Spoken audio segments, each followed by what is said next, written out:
Hello everyone, आज हम article 94 और 95 के बारे में बात करने वाले, अर्थात अनुच्छेद 94 और 95 के बारे में बात करने जा रहे हैं। अभी भी हमारा भाग 5 ही चल रहा है।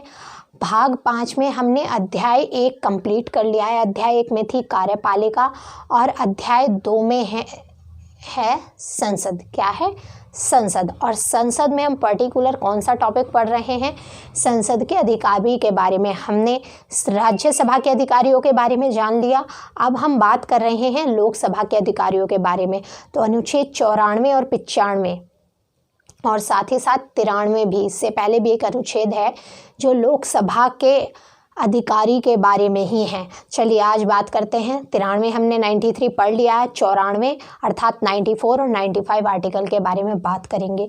अनुच्छेद 94, अध्यक्ष और उपाध्यक्ष का पद रिक्त होना, पद त्याग और पद से हटाया जाना। तो तीनों बातें एक ही आर्टिकल में कह दी गई हैं। का पद रिक्त अर्थात पद खाली होता है या पद त्याग देता है। पद त्याग भी तो सकता है भाई, उनके तबीयत खराब है, हेल्थ इशू रहते हैं, कोई भी प्रॉब्लम है तो भी किसी कारण से पद त्याग भी, रेजिग्नेशन भी दे सकता है अपने, बिल्कुल दे सकता है। तो दूसरी बात पद त्याग और तीसरी पद से हटाया जाना। भाई हटाया जाए, लोकसभा के सदस्य ही आपसी बहुमत से उसे हटाना चाहें। तो तीनों बातें एक ही आर्टिकल में कह दी गई हैं। पद रिक्त, पद त्याग और पद से हटाया जाना। देखते हैं इसके अंदर क्या बात की गई है। तो पहली बात तो ये बात आप याद रखिएगा कि अनुच्छेद 94 अध्यक्ष अर्थात अध्यक्ष तो लोकसभा में ही होते हैं, तो अध्यक्ष और उपाध्यक्ष का पद रिक्त होना, पद त्याग तथा पद से हटाए जाने के बारे में बात करता है। अब इसके अंदर देखते हैं क्या है। लोकसभा के अध्यक्ष और उपाध्यक्ष के रूप में पद धारण करने वाला सदस्य यदि लोकसभा का सदस्य नहीं रहता तो अपना पद रिक्त कर देगा। अब जब वो लोकसभा के अध्यक्ष के बारे में, उपाध्यक्ष के बारे में बात की जा रही है तो जनरल सी बात है कि वो उस सदन का सदस्य भी होना चाहिए। अगर वो उस सदन का सदस्य नहीं रहेगा तो उसका पद रिक्त हो जाएगा। पहली बात तो ये है। दूसरी बात, किसी भी समय यदि वह सदस्य अध्यक्ष है, क्या अगर वह अध्यक्ष है, किसी भी समय यदि वह सदस्य अध्यक्ष है, अगर वो मेंबर अध्यक्ष है तो उपाध्यक्ष को संबोधित करेगा। किस लिए? त्याग पत्र देने के लिए। पद त्याग के बारे में भी तो बात है इसमें। तो अगर अध्यक्ष को अपना त्याग पत्र देना है तो वो किसको देगा? उपाध्यक्ष को। और अगर वह सदस्य उपाध्यक्ष है, अगर उपाध्यक्ष को अपना पद त्याग करना है तो अध्यक्ष को संबोधित करके अपने हस्ताक्षर सहित लेख द्वारा अपना पद त्याग सकेगा। तो क्या बात की जा रही है? अगर अध्यक्ष को अपना पद त्याग करना है तो वो उपाध्यक्ष को अपने हस्ताक्षर लेख के द्वारा इस्तीफा देगा कि मैं पद त्याग कर रहा हूँ। और अगर उपाध्यक्ष को अपना पद त्याग करना है तो उपाध्यक्ष अध्यक्ष को अपना लेख सहित, हस्ताक्षर लेख सहित पत्र देंगे कि भाई मैं पद ये त्याग रहा हूं। क्लियर? लोकसभा के तत्कालीन समस्त सदस्यों के बहुमत से पारित संकल्प द्वारा अपने पद से हटाया जा सकेगा। अगर पद से हटाना है तो जो लोकसभा के तत्कालीन, अब ऐसा भी होता है ना, कई बार हो सकता है कोई सीट खाली हो गई हो, कोई नहीं है, तो इस वजह से ऐसा नहीं है। पहले भी आपको आगे आर्टिकल में बताया भी जाएगा कि अगर कोई चुनाव होना है, कोई इलेक्शन है या कोई पद रिक्ति है और कोई मत होना है, वोट होना है और गलती से राज्यसभा या लोकसभा में कोई पद रिक्त है तो क्या उस वजह से वो काम होगा ही नहीं, वो मत ही नहीं होगा, वो नियुक्ति नहीं होगी? बिल्कुल ऐसा नहीं होता। तो वहाँ एट द प्रेजेंट जो तत्कालीन सदस्य हैं उनके बारे में बात की जा रही है। तत्कालीन याद रखिएगा, शब्दों की वजह से ही मैंने सीधा अगर मैं सोचती तो सीधा आपको बता देती कि भाई अनुच्छेद 94 में अध्यक्ष और उपाध्यक्ष का पद रिक्त होना, पद त्याग और पद से हटाए जाने के बारे में बात की गई है। परंतु आप याद रखिएगा, सिलेक्शन आजकल वाकई में उन लोगों का होता है जो चीज़ों को बहुत ध्यान से, एक एक शब्दों को पढ़ते हैं, क्योंकि ज़्यादातर ऊपर से सबने पढ़ा होता है, सब रट लेते हैं कि अनुच्छेद 94 से संबंधित है, 95 में ये है, 96 में है, 97 में है, सब पढ़ लेते हैं। परंतु जो उसके अंदर के शब्द होते हैं उनसे घुमा फिरा के अगर एक बार क्वेश्चन पूछ लिया जाए ना उन लोगों से तो चकरा जाते हैं। और मैंने आपको पहले भी बहुत सारे आर्टिकल पढ़ाए हैं जिसमें छोटे छोटे शब्दों के बारे में बात की गई है कि देखिए ये शब्द है, जरा सा इसको पलट दिया और क्वेश्चन पूछ लिया और आपने अंदर से कुछ पढ़ा ही नहीं, ऊपर से पूरा अनुच्छेद पढ़ लिया, हाँ अनुच्छेद 94 में ये कहता है, अरे उसके अंदर की बात क्या है वो भी तो पता कीजिए। तो लोकसभा के तत्कालीन क्या शब्द दिया गया है? लोकसभा के तत्कालीन समस्त सदस्यों के बहुमत से पारित संकल्प द्वारा अपने पद से हटाया जा सकेगा। ये वही लैंग्वेज है जो एट द प्रेजेंट संविधान में यूज की हुई है। इसी शब्दों के हेर फेर से क्वेश्चन दे देते हैं और जो ओवर स्मार्ट लोग हैं ना, ज़्यादा स्मार्ट स्टडी के चक्कर में होते हैं। ठीक है, मैं मानती हूँ, देखिए आजकल स्मार्ट वर्क का ज़माना है, परंतु हद से ज़्यादा कोई भी चीज़ यानी कि अति कोई भी चीज़ की बुरी होती है। स्मार्टनेस, हर चीज़ में स्मार्टनेस नहीं दिखाई जाती। वो जो एग्जामिनर बैठे हैं ना, वो आपसे ज़्यादा स्मार्ट है।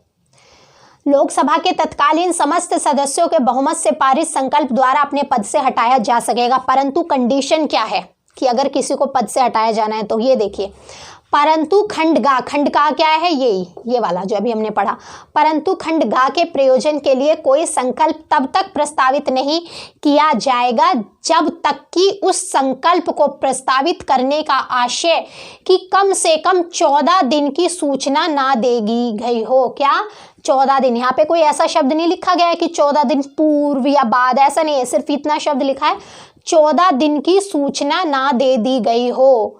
ठीक है, तो 14 दिन की सूचना देनी आवश्यक है अगर आपको किसी सदस्य को पद से हटाने का प्रस्ताव लाना है तो। क्लियर रखिएगा, सीधा फैक्चुअल क्वेश्चन है, पूछ लिया जाता है कितने दिन की सूचना, 14 डेज। परंतु अब एक और किंतु परंतु है, परंतु यह और कि जब कभी लोकसभा का विघटन किया जाता है, लोकसभा का विघटन होता है, बिल्कुल होता है, तो विघटन के पश्चात होने वाले लोकसभा के प्रथम अधिवेशन के ठीक पहले तक अध्यक्ष अपने पद को रिक्त नहीं करेगा। क्या कहा गया है यहाँ पर कि विघटन के पश्चात जब लोकसभा दोबारा बनेगी, अब विघटन हो गया तो नई लोकसभा बनेगी, तो जो नई लोकसभा के प्रथम अधिवेशन यानी कि जो पहला अधिवेशन है, प्रथम अधिवेशन के ठीक पहले तक अध्यक्ष अपने पद को रिक्त नहीं करेगा। जैसे कि आज प्रथम अधिवेशन है, प्रथम अधिवेशन के ठीक पहले प्रथम अधिवेशन के ठीक पहले तक अध्यक्ष अपना पद रिक्त नहीं करेगा। क्लियर, ये बात कही गई है, याद रखिएगा। ये बहुत फैक्चुअल क्वेश्चन है, कथन कारण में पूछ भी सकते हैं आपसे, क्योंकि आपको पता है कि प्रोटेम स्पीकर नियुक्त किया जाता है, परंतु उसके ठीक पहले तक, प्रथम अधिवेशन के ठीक पहले तक अध्यक्ष अपने पद पर रहता है। क्लियर, चलिए, तो ये बातें थी आर्टिकल 94 में। अब देखते हैं आर्टिकल 95 क्या कहता है। अनुच्छेद 95 अध्यक्ष के पद के कर्तव्यों का पालन करने या अध्यक्ष के रूप में कार्य करने की उपाध्यक्ष या अन्य व्यक्ति की शक्ति, क्योंकि आपको पता है अध्यक्ष है तो उपाध्यक्ष का, अध्यक्ष नहीं है अर्थात अध्यक्ष नहीं है तो उपाध्यक्ष कार्य करता है, और उपाध्यक्ष भी नहीं है तो अन्य कोई व्यक्ति कार्य करता है। और वो अन्य व्यक्ति कौन से होते हैं, एक लिस्ट पैनल बना दिया जाता है कि इसमें से ये होगा, ये नहीं है तो ये नहीं है तो ये नहीं है तो एक पैनल तैयार होता है। क्योंकि अगर अधिवेशन चल रहे हैं तो कोई ना कोई अध्यक्षता जरूर करेगा। जब अध्यक्ष का पद रिक्त है तब उपाध्यक्ष का पद भी रिक्त है, यानी कि अगर अध्यक्ष का पद खाली है तो उपाध्यक्ष अध्यक्षता करेगा, पीठासीन अधिकारी के रूप में बैठेगा।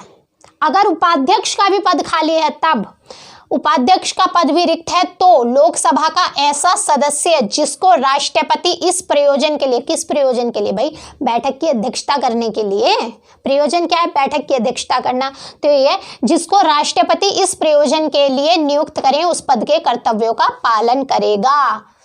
क्लियर, तो क्या कहा गया है यहाँ पर, जब अध्यक्ष का पद रिक्त है तब उपाध्यक्ष का पद भी रिक्त है। रिक्त आपको पता चल गया होगा, अब तक तो संविधान के शब्द पता चल गए होंगे, रिक्त खाली होता है, ठीक है ना। रिक्त है तो लोकसभा का ऐसा सदस्य जिसको राष्ट्रपति इस प्रयोजन के लिए नियुक्त करेंगे उस पद के कर्तव्यों का पालन करेगा। तो कौन नियुक्त करेगा, राष्ट्रपति जी नियुक्त करेंगे, और उसका कर्तव्य होगा कि वह वो जो पद है, अध्यक्ष का पद है, उसके कुछ कर्तव्य हैं, उसका पालन करना उसका कर्तव्य होगा, जिस व्यक्ति को उस पद पर अर्थात अध्यक्ष के पद पर नियुक्त किया गया है। अब जब अध्यक्ष भी नहीं है, उपाध्यक्ष भी नहीं है, तो लोकसभा में या राज्यसभा में जिसमें भी हैं, देखिए जिस भी सदन में बैठक चल रही है तो बिल्कुल बैठक जब चल रही है तो कोई ना कोई पीठासीन अधिकारी होगा ही। लोकसभा की किसी बैठक से अध्यक्ष की अनुपस्थिति में उपाध्यक्ष या यदि वह भी अनुपस्थित है तो ऐसा व्यक्ति जो लोकसभा की प्रक्रिया के नियमों द्वारा अवधारित किया जाए या यदि ऐसा कोई व्यक्ति उपस्थित नहीं है तो ऐसा अन्य व्यक्ति जो लोकसभा द्वारा अवधारित किया जाए अध्यक्ष के रूप में कार्य करेगा। तो पहली बात तो ये रही और दूसरी ये है कि अगर लोग दोनों में बात यही की गई है, पहले में कह दिया गया है कि बस अध्यक्ष नहीं है और उपाध्यक्ष नहीं है तो राष्ट्रपति इस प्रयोजन के लिए जिसको नियुक्त करेगा वो बैठेगा, और दूसरे में क्या कहा गया है कि अगर अध्यक्ष नहीं है, अध्यक्ष अनुपस्थित है, थोड़ा शब्दों का हेरफेर है, अध्यक्ष अनुपस्थित है तो उपाध्यक्ष भी अनुपस्थित है तो ऐसा व्यक्ति जो लोकसभा की प्रक्रिया के नियमों द्वारा, जो भी नियम है लोकसभा की प्रक्रिया के नियमों द्वारा अवधारित किया जाए या ऐसा कोई व्यक्ति उपस्थित नहीं है तो यानी कि कोई ऐसा व्यक्ति जिसका नाम था कि ये बैठेगा वो भी उपस्थित नहीं है तो ऐसा अन्य व्यक्ति जो लोकसभा द्वारा अवधारित किया जाए यानी कि और कि रिकमेंड करे कि लोकसभा की ये व्यक्ति हो सकता है, चलिए ठीक है ये नहीं है ये नहीं है ये नहीं है ये नहीं है तो ये तो होगा, तो यही कि जो अन्य व्यक्ति जो लोकसभा द्वारा अवधारित किया जाए अध्यक्ष के रूप में कार्य करेगा। क्योंकि भाई लोकसभा का अध्यक्ष बनना है तो लोकसभा के सदस्यों की बात पूछी जाएगी, राज्यसभा की तो पूछी नहीं जाएगी, राज्यसभा के सदस्यों से नहीं पूछी जाएगी, बिल्कुल नहीं पूछी जाएगी। राज्यसभा का जब अपना सभापति नियुक्त होना होगा तो वो पूछ लेंगे, लोकसभा में तो लोकसभा पूछेगी। तो यही बातें थी मात्र इन दोनों आर्टिकल में, ज़्यादा कुछ नहीं है।